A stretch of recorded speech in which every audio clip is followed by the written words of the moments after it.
Hi every one, எல்லாரும் நல்லா இருக்கீங்களா? Welcome to Manna channel. அனுதின பரலோக மன்னா. ஜூன் 11.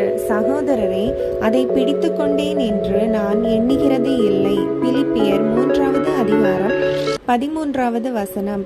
இங்கு அப்போஸ்தலர் அதை பிடித்து கொண்டேன் என்று நான் எண்ணுகிறதே இல்லை என்று குறிப்பிடுகிறார். அவ்வளவு பெரிய அப்போஸ்தலரே தான் ஆவிக்குரிய ஓட்டத்தை அடைந்து விட்டேன், நான் தேறினவன், நான் அடைந்தாயிற்று என்று குறிப்பிடவில்லை.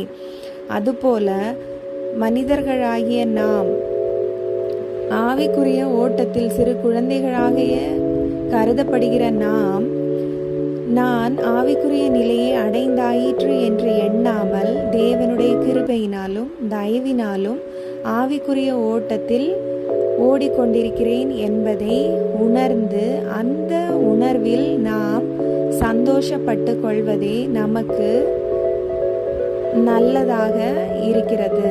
ஏனெனில் எந்த ஒரு மனிதன் தான் ஆவிக்குரிய நிலையை அடைந்தாயிற்று என்று தனது மனதிலே எண்ணிக்கொள்கிறானோ அவன் அந்த கணமே பின்வாங்கி போகிறவனாக கருதப்படுகிறான். ஏனெனில் அவன் தான் அடைந்தாயிற்று என்று தன்னிலே பெருமை கொள்கிறான். எந்த ஒரு மனிதனாலும் தானாக அவனுடைய சொந்த முயற்சியிலே அந்த ஆவிக்குரிய ஓட்டத்தை ஓடுவது என்பது இயலாத காரியம்.